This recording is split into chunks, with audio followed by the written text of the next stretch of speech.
So welcome to the course Advanced Software Engineering CS 6401.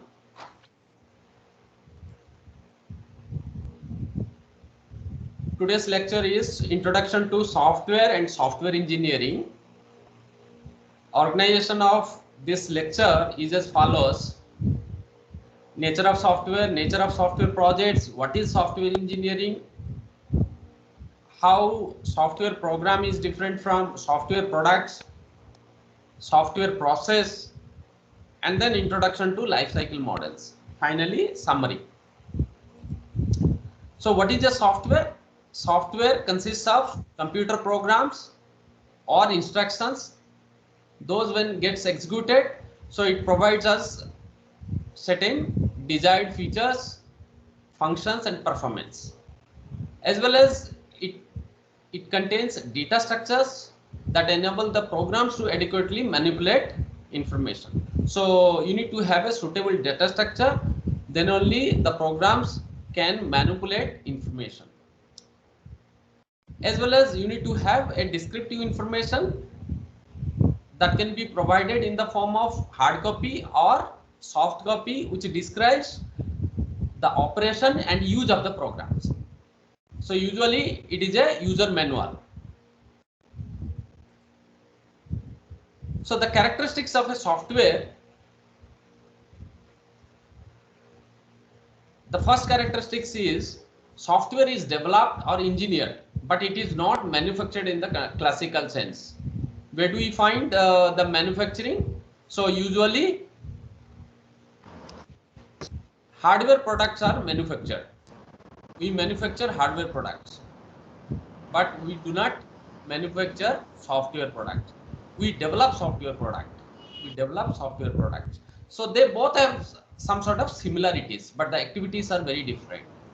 So if you want to have a high quality output, so you need to have a good design in place. So mostly in a hardware manufacturing, so they introduce some sort of quality problems. Let's say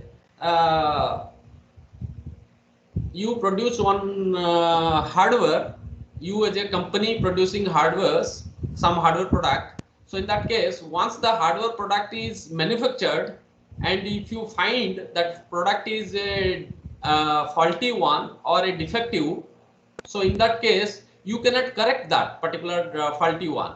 You will have to throw away anyway. But in case of software, it is not like that.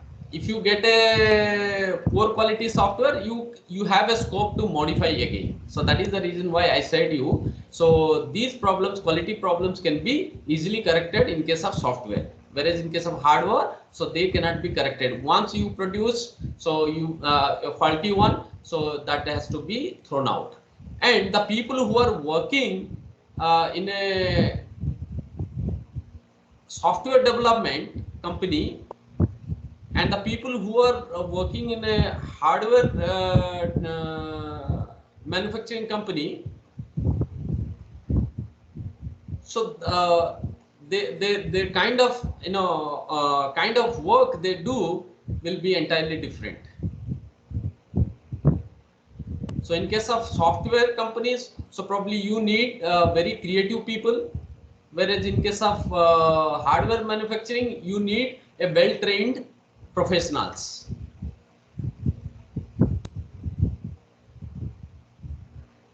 But in both cases, so ultimately we are going to produce a product. So in case of hardware manufacturing, we are also going to construct a product. So in software development, we are also constructing a product. But the approaches are very different. And mostly the software costs are concentrated in engineering. So we invest more money in engineering as compared to the hardware manufacturing. And the software project management is quite different from hardware project management. We'll see later on. There is a topic on software project management. We'll talk about that completely. And software doesn't wear out, whereas hardware wear out. And the hardware failure rate of hardware failure rate that resembles a bathtub curve. We'll talk about that. And the next slide. So usually the software is not susceptible to environmental maladies. So the environmental maladies are like deposition of dust, vibration, and temperature. So these maladies, so they don't affect a software, whereas they affect very badly a hardware product. This is what we need to know. So we'll talk about that in the next link. So here in this slide, in the y-axis, you can see there is a failure rate. In the x-axis, there is a time. Now, the failure rate is a function of time. So when time progresses, so the failure rate initially decreases, and after some time, it is in very steady state, and then slowly increases. Now, the failure rate at its beginning of life of a particular software, a hardware, decreases. It is just because of the manufacturing defects. It is just because of the manufacturing defects or any defects that is left in the design part of a hardware. So, I mean, if any defective product you bought, so when you start using that particular product, so in its very beginning of its use, so you will going to see the failures. But once those failures are corrected, and thereafter you will not be going to see any more failures. But after some couple of years, again slowly the product wear out, and that wear out is just because of the dust deposition on the device, or it is just because of the vibrations or frictions, or maybe the environmental temperature. So those factors may affect very badly the hardware. So that is the reason why it resembles a bathtub curve. Okay, the curve looks like a bathtub. Now, in case of failure curve of a software, there is a idealized curve. So it initially the failure rate of a software is very high, and then slowly decreases over time, and after some times almost it is constant. This is what a idealized curve. But in practice, so we get this actual curve. So now this you can see at very beginning or beginning of its life, the failure rate is very high, and slowly this decreases, this failure rate, and at some point of time it requires some changes in the software due to the maintenance. Maybe it requires some maintenance. You can think of like let's say, for example, you using a computer, and your computer has a operating system called Windows 10 or Linux. Now after some time, hardware components of your computer has been changed. Now in order to comply with those changed hardware, so you need to change the software as well. So that modification is required. That means that is what we call as maintenance. So you need to upgrade or update your software because of change in hardware. So when you change your software, so because of changes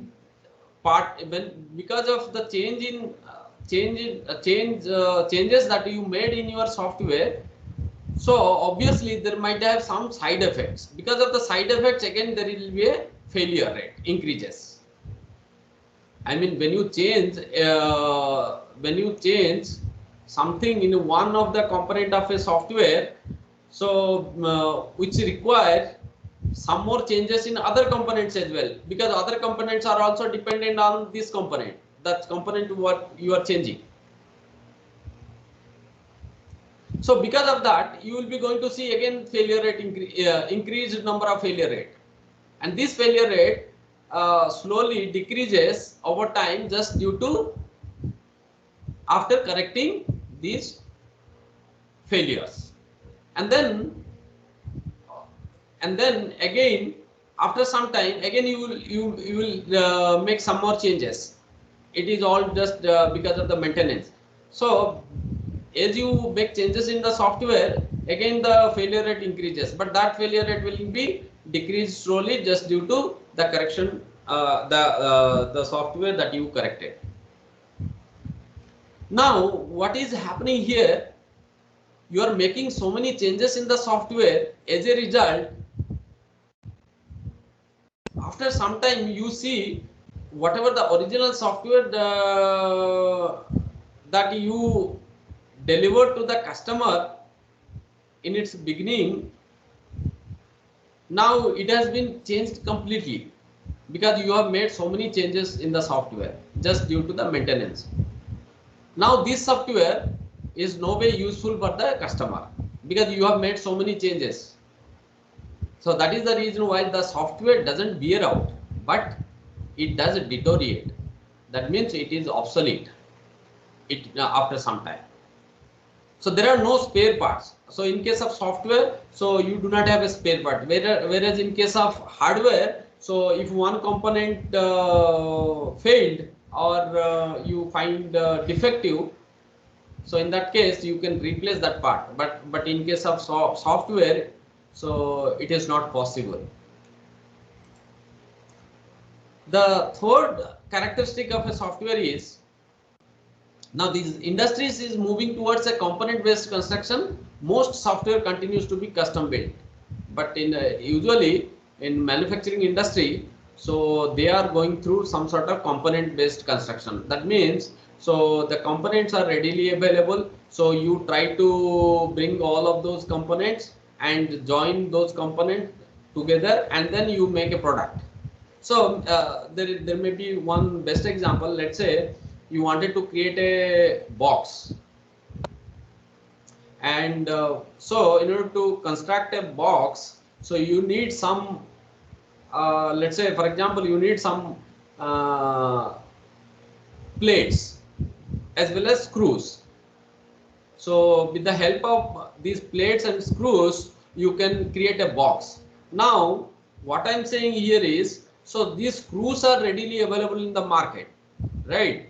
And what sort of box you want,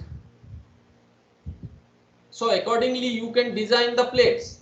So now you need some innovation in designing the plates only, not in screws, because those screws are already developed and they follow some sort of standard.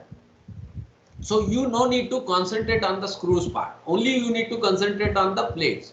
So let's say you want a hexagonal type of box, so you need to bring the plates in a such a way that so the plates should have a structure of hexagonal size. However, this sort of mechanism nowadays even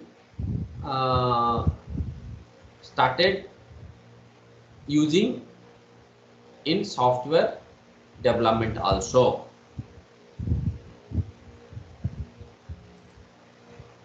So nature of software projects. So one of these nature is ubiquitous, because it is widely applied in variety of applications. These softwares are nowadays used in business, engineering purposes, scientific applications. It is used in scientific applications as well, and they can be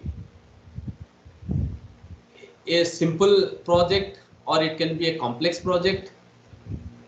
The project can be developed for a public usage, let's say for example a railway ticket reservation system, and some projects I mean some softwares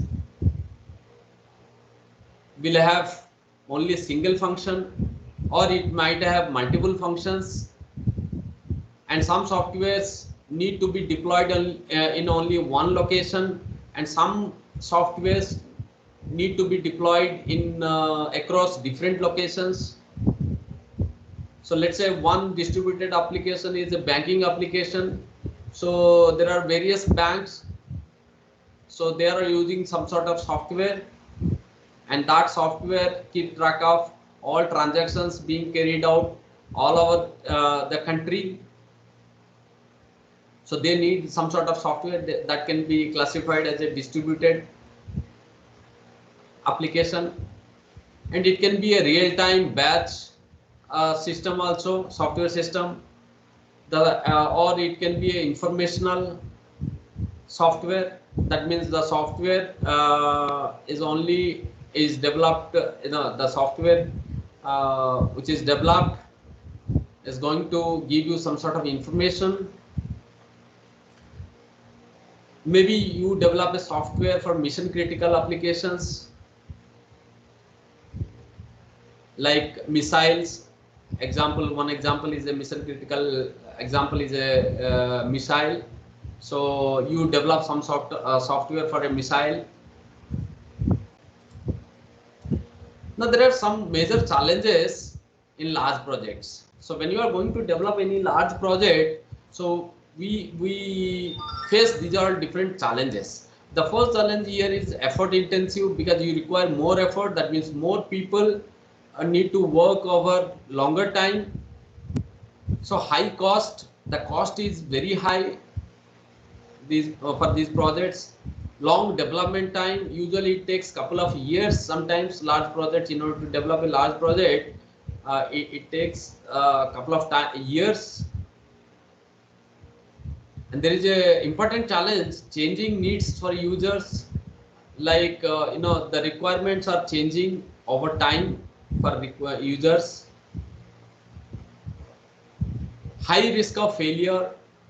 There is a risk associated with the failure of a software. The software you developed may not be useful for the user. As a result, the user is not going to accept that software. If the performance is not met, so then also the user is not going to use the software. If the software is not maintainable, I mean, you cannot provide, if the software cannot be maintained, or it is a maintainable, then also the software will fail. So when can you say that a software system is successful? So usually it is observed that as compared to other engineering disciplines, software development projects have not been always successful. And then so when can you say that a particular software application is successful? If the development is complete, or the software is completely developed, if it is useful, that means that software developed is a useful one. If it is usable and it is used, then only you can say that the software is successful. So there are a few reasons for software failure. So one is schedule slippage. It is just because of not released the software at right appropriate time.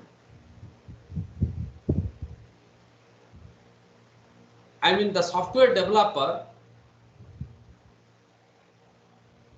written a contract with the customer saying that the software we are going to develop for you will be delivered within 2 months. That means within 2 months you need to deliver that particular software. If you are not delivering that particular software, then there is a chance that that software will be failed, because after 2 months maybe the requirements of the customer or the user have changed, and thereafter it will not be useful. And the other reason here is cost overruns. The cost that we estimated at the beginning, if that cost is not properly estimated, then also it's a problem. Let's say you have developed the 70% of the software is complete. I mean, the development of 70% of the development of a particular software is complete. Now you do not have enough fund or money to continue the project. So then what will happen? The software will be failed. You will not be able to deliver the software in time. And the other reason here is it doesn't solve users' problem. I mean, so if you have developed a software and that software is not going to solve the user's problem, then also it is useless. So it will not be useful. The other reason for failure is poor quality of software. So that means if the software cannot be maintained over time, I mean, if you cannot maintain a particular software, so then also we can say it is a poor quality software. And this maintenance may be required due to many reasons. Maybe the hardware associated with that software has been changed. Let's say today you see you got a Android mobile phone, and now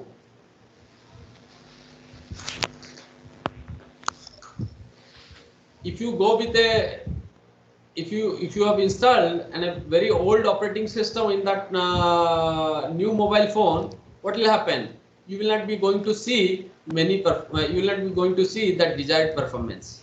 The reason is that the software which was developed for older versions of mobile phones. So if you have a newer versions of mobile phone, then you need to have a newer versions of software as well.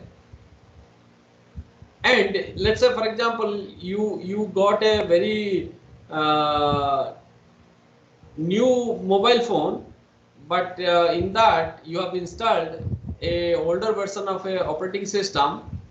So certainly you need to update, either you need to update the software, or you need to upgrade the software, or you need to make changes into the operating system so that it should work for this particular hardware. That means you need some sort of changes. Okay, but if those changes cannot be made into the existing software, then what we can say is it is a poor quality software. So the software should allow us to maintain, then only it is a good quality software.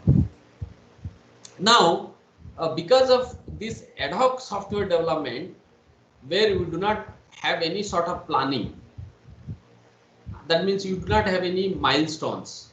If you have milestones, then only you can assess the progress of a software development. You are developing a software and you do not have any milestones. Let's say you have 10 milestones. If you have reached the first milestone, that means you can have a sense of progress that yes, you have achieved the first milestone. But if you have no milestones at all, that means you have no proper planning. So this is one of the problem of any ad hoc software development. So deliverables are not defined. What is to be produced from a particular process? What is produced from a particular process is not defined. We'll come to the like in software process model. So SRS, there is a document called SRS, Software Requirement Specification Document, that is a deliverable from requirement analysis phase in any software development process model. So we'll talk about that process model later on, but you can understand that. So it's a output from a particular phase of a software development. But those are not defined properly. when you go through any ad hoc software development. Technical incompetency of developers, because you have not recruited in a planned way the skilled persons. So as a result, you will find technical incompetency. I mean, let's say, for example, you are going to develop a software. So the very beginning phase of a particular software development is a requirement analysis.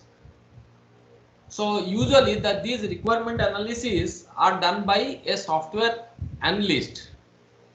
Now, if you have not recruited an analyst, and instead of you recruited an unskilled person for that particular task, so probably you will not be able to deliver the software in time, or you are not going to get you are not going to produce a good quality software.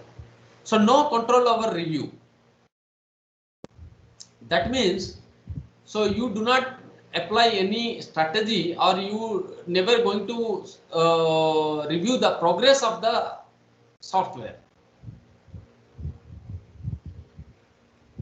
I think you need to assess the progress almost every time, because we have spent enough money in developing that particular software, but if you do not monitor the progress of that particular software development or software, so we might end up with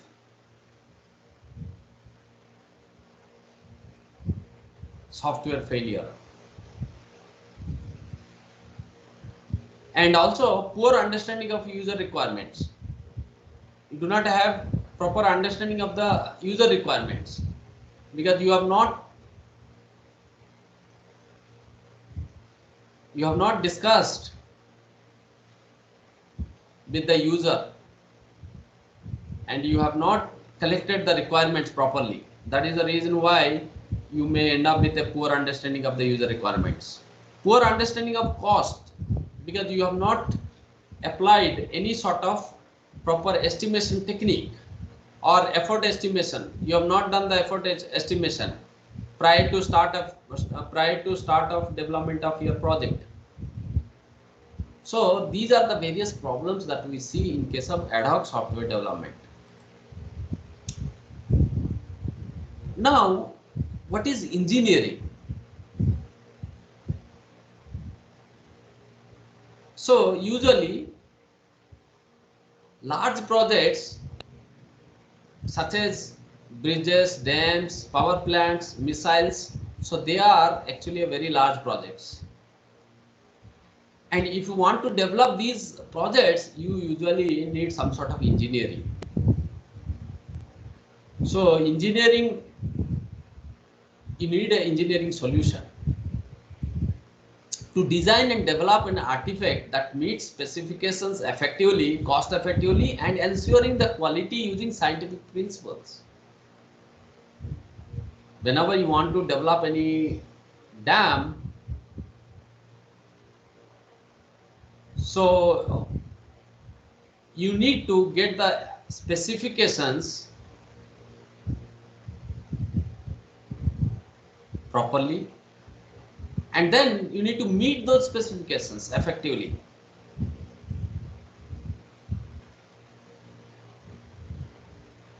That means today you have developed a bridge or a dam, so that should last for longer time, and it should not happen that today you build that dam and tomorrow it is collapsed. So that means, so you need to ensure the quality of that particular artifact.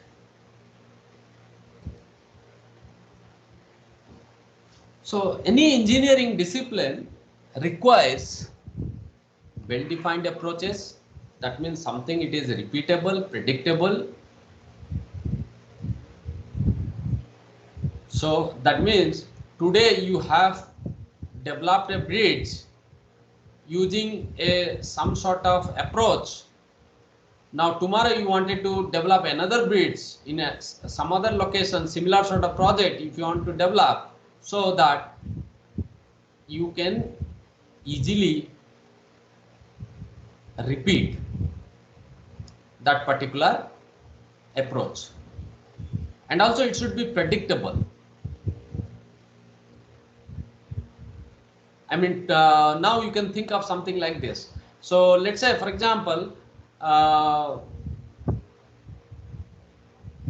today you have developed a one-storied building or a house, simple house. Tomorrow you wanted to build a two-storied building. That means if you have gone through some sort of approach, then you can easily estimate how many people really required, how much money I need, what are different equipments I need at different times. So those things can be predicted because you have already developed a simple house. Now you are going to develop a two-storied house. Similarly, if you are going to develop a 100-storied house also, you can easily predict. And usually in a large project, so you need to manage all of these things. I mean, how many number of people really required to develop that particular project, how much money you really require, what are the different equipments, and when you need those equipments. And usually in a very large project, so you will see this sort of problem, like developing a small house is not as developing a 100-storied house is not as simple as a house. So you need a very systematic approach and management, and also you need to extremely ensure the failures. I mean, people are not going to afford to any failures because they have invested more money in these large projects. And efficiency should be very good, and it should be usable, or usability should be there. So people willing to pay for quality, not for bad quality. So what is a software engineering? So we have seen a very building analogy.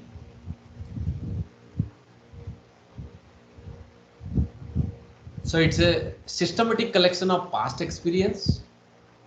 That means we have used some techniques to develop that particular house. We have followed some methodologies. We have some guidelines. So by taking all these techniques, methodologies, and guidelines, we try to develop a software. That is what we call as software engineering.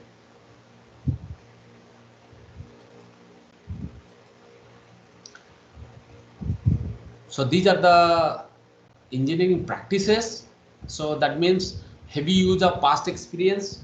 So we try to use our past experience. Let's say we have developed in the past a small house or a two-storied house. Now we take whatever the experience we have gained during development of or the construction of the two-storied house. Those sort of past experience will be taken into consideration while developing or while constructing the 5-story, 10-story or 20-story building. If at all we have used some theoretical basis or quantitative techniques,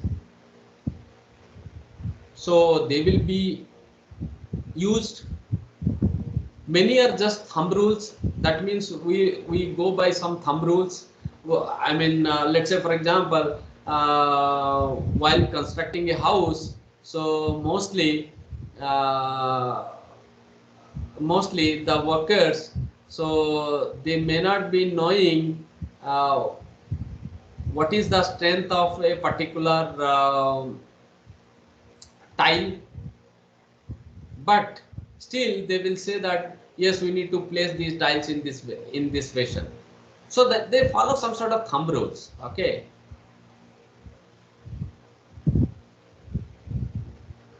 Trade-off between alternatives. So always you should be able to make trade-off between various alternatives of that particular software. You need to go through some sort of practical approach, because this practical approach should be a very cost-effective one.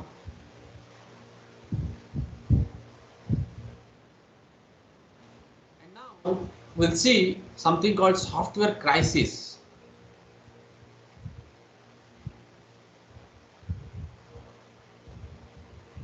These software products usually fail to meet user requirements. These are the very crisis. Okay, because the reason is that we have not properly understood the requirements, and these software products frequently crash because we have not considered every behavior of the system. They are very expensive also, difficult to alter, debug and enhance.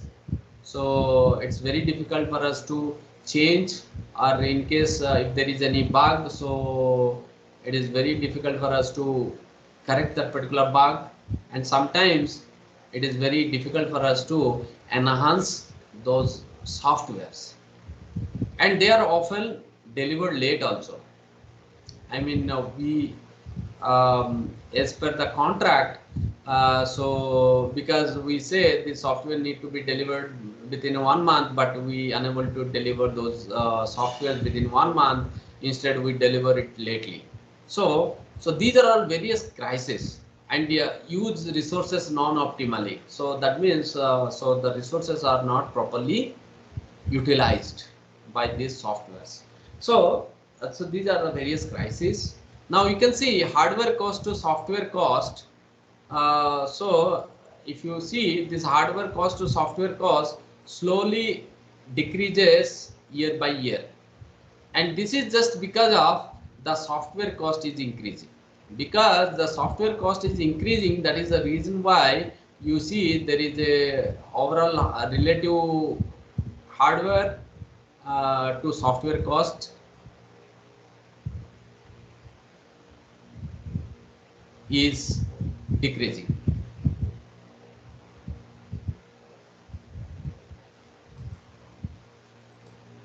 So these are various factors contributing to the software crisis, because there are very larger problems.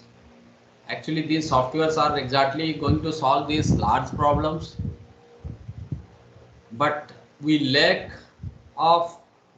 in number of software engineering people, that means who have less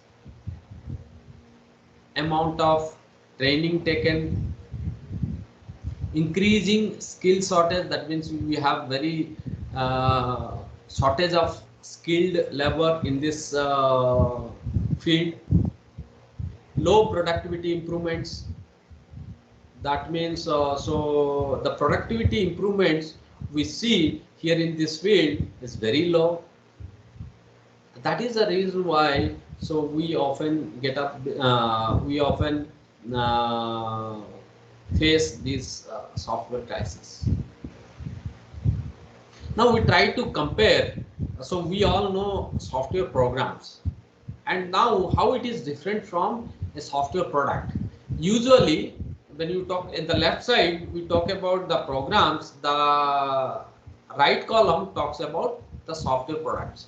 So usually small in size. So programs are small in size, because you write very let's say for example a prime number, whether a number is a prime or not, this program is very small.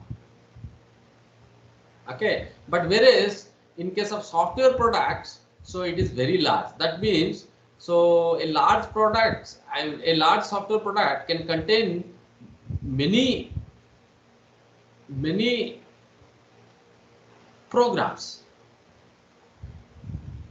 Author himself is sole user. That means in case of a program, so the programmer himself is the user of that particular program. Whereas in case of software products, so usually you will have large number of users. So once the software is developed, so that will be used by many. Let's say, for example, once such sort of product can be, you can think of like Facebook. Facebook is a software, right? Now Facebook has been used by huge number of people. Whereas now you can think of a prime number program which will be used by you only or the programmer only. So in case of programs, so you have a single developer, whereas in case of a large product, so you have a team of developers. So in case of Facebook, so you will see not many people are involved in developing that Facebook application. Now so in case of small programs, so you do not find any user interface. That means you do not find any GUI, graphical user interface. So that means you do not see any better interface. Whereas in case of any large software, you see well-designed interface. And in case of programs, it lacks proper documentation. So you do not find any documentation at all. Whereas in case of large products, you find well documented, because if that is not well documented, it will create a problem at later stage, because it's a very large software, so it contains lakhs of programming lines. The source code, the size of source code is very large. So if you later on, if you wanted to modify that software, then it will be very difficult for the other software engineers who is going to make changes in that particular software. So because of that, you need to have the software well documented. So in case of a small program, ad hoc development, so you do not have any proper planning. That means you do not follow any milestones and all. So that is the way that we develop that small program. Whereas in case of large products, so you need to go through a systematic development. We'll talk about this systematic development, that is actually obtained through a process model. Okay. Now we'll talk about something called computer system engineering. So we'll take an example of this, and then we will understand how this computer system engineering and software engineering, we can relate them all. So computer system engineering encompasses software engineering as well. Let's say, for example, if you take any product, so that require development of software as well as specific hardware to run it. Let's say you take a vending machine, coffee vending machine. So coffee vending machine is a hardware product, along with which you have embedded software. Okay, you have an embedded software. In case of a mobile phone also, that is a hardware, along with which you have some sort of software, maybe the Android operating system or Windows operating system, or you will have certain number of application softwares. So whenever you have any product, so that requires development of software as well as specific hardware also. Okay, so now in case of any computer system engineering, so the first phase is something high level problem. So where we decide which tasks are to be solved by software, which ones are solved by hardware. I mean, so let's say if you take up a computer system even, so during this phase, high level problem phase, where we find what are the tasks that will be solved by the software and what are the tasks that will be solved by a hardware. Let's say keyboard. Keyboard is the one, it's a hardware, and it is usually used to type some letters. And thereafter, now in order, after you typing whatever whatever the keys that you have typed, and those keys need to be stored somewhere, right? And that will be handled by a software. Let's say you take an example of like this. Okay, so that is what. So here we decide which tasks are to be solved by a software and which tasks are solved by a hardware. So often hardware and software are developed together. They both develop together. I mean, so you develop software and hardware at the same time. Let's say, for example, you developing a software, but that hardware is not ready at that point of time. So then what you can do, you can sometimes use a hardware simulator also. You can use hardware simulator, which can simulate a hardware product. And then we need to integration of hardware and software should be done. So once you have developed hardware and software, and both need to be integrated, and once you integrated both hardware and software, then you need to go through a final system testing. That means you need to test that whether all the users requirements are met or not through that particular in the developed hardware and software. So that is what we are going to see in final system testing. So it is what exactly can be called in an it can be seen in this way. So usually you will be going through a feasibility study. So the feasibility study talks about whether the alternatives that we have, out of all those alternatives, the one where what we are going to develop is a cost effective or not. And thereafter we try to gather those requirements, and then we analyze the requirements and then properly specify those requirements. After gathering the requirements from the user, we need to analyze and then we need to specify, and thereafter this particular phase partitions the hardware and software. So in this way you can see what sort of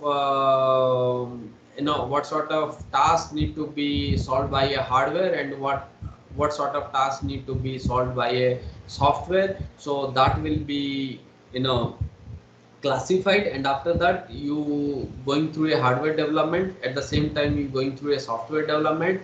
If in case the hardware if you have not developed the hardware, so you can develop a simulator of hardware simulator also. So in this way, once both these products are developed, now we try to integrate them, and then finally we'll test whether they meet the user requirements or not.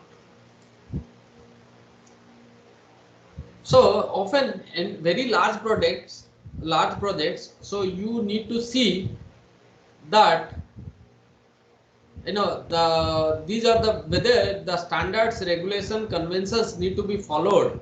So I mean whether they are following the standards, regulations, and if at all any conventions available, so whether they are following or not. If they are not following, so that means probably we are not going to succeed in the development of that particular software. And what are the deliverables? Whether the deliverables may be of these all. Maybe there is a architecture, maybe a model, maybe a structure diagram.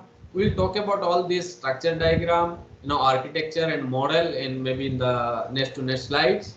So sometimes if you are thinking about any sort of building a let's say for example you are going to provide electricity to a building, so you can see some sort of diagrams, maybe electrical cabling layouts, like that means how these cables can be connected to each other. So these sort of layouts can be one of the deliverable from a project. So right, and continuous monitoring is in place to have progress in its development. That means you need to have so the progress should be monitored all the time.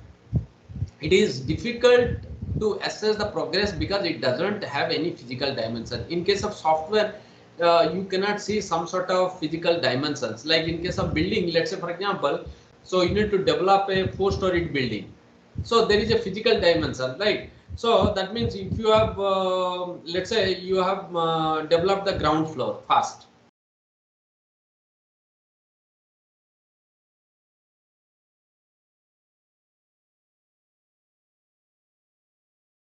Progress. When you are at third floor, that means when you have developed the third floor of that particular building, that means you have made some progress as compared to the second floor. But in case of software, you will not find this sort of physical dimension. So software is different from other products. That is the reason why it is very different from other products. Cost of production concentrated in development. As I said you, mostly in case of software projects, so most of the cost is concentrated in software engineering. Once you have developed the software, now that can be installed in many computers. Let's say you develop the Windows operating system. Now that Windows operating system can be installed in many pieces. But before you install, before you develop, you need to ensure that the software is a quality one and it has no defects. Then only you need to release that particular software into the market. Once it is released, now it can be installed in many places. That means the same copy can be installed. Whereas in case of hardware manufacturing, it is not like that. If you got a defective one, so then you have to throw away that particular defective one.